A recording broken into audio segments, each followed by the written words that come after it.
Hello guys, അങ്ങനെ നമ്മൾ നാജിൻ്റെ engagement function ഇതാ ഇവിടെ എത്തിയിട്ടുണ്ട്.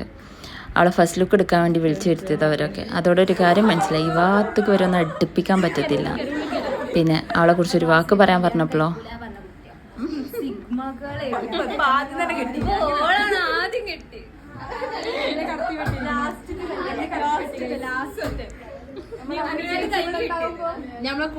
ഇപ്പൊ നാജി വിചാരിക്കുന്നുണ്ടാവും, എന്തിനാ ഞാൻ ഇവരൊക്കെ വിളിച്ചെടുത്തി. Girl, this is you get from your friends. പിന്നെ അവരെ കുറച്ച് ഫോട്ടോഷൂട്ടും കാര്യങ്ങളൊക്കെ ഉണ്ടായിരുന്നു. അത് കഴിഞ്ഞ് ഞങ്ങൾ നല്ല ഫുഡ് അടിയും കാര്യങ്ങളൊക്കെ കഴിഞ്ഞ് പിന്നെ ഞങ്ങളെ കുറച്ച് കലാവിരുദ്ധകൾ, ലൈക്ക് ഞങ്ങളെ ഫോട്ടോഷൂട്ടും കാര്യങ്ങളും. പിന്നെ ഞങ്ങൾക്ക് ആകെ ഉണ്ടായിരുന്ന ഒരു ക്വസ്റ്റ്യൻ, ഹൂ ഈസ് നെക്സ്റ്റ് എന്നില്ല ക്വസ്റ്റ്യൻസൊക്കെ വെച്ച് അവസാനം ഒരു 6:30 ആയപ്പോഴത്തേന് എല്ലാവരും അവനാൻ്റെ വീട്ടിലോട്ടും ബസ് കയറി. ഞാനും നിൻഷയും വീട്ടിലേക്ക് ഏകദേശം ഒരു 7 ആയപ്പോഴത്തേന് എത്തി. കുറച്ച് സാധനങ്ങളും കാര്യങ്ങളൊക്കെ വാങ്ങാണ്ടായിരുന്നു. അതൊക്കെ കഴിഞ്ഞ് നിൻഷനെ വീട്ടിലോട്ടും പറഞ്ഞയച്ചു. ബായ്.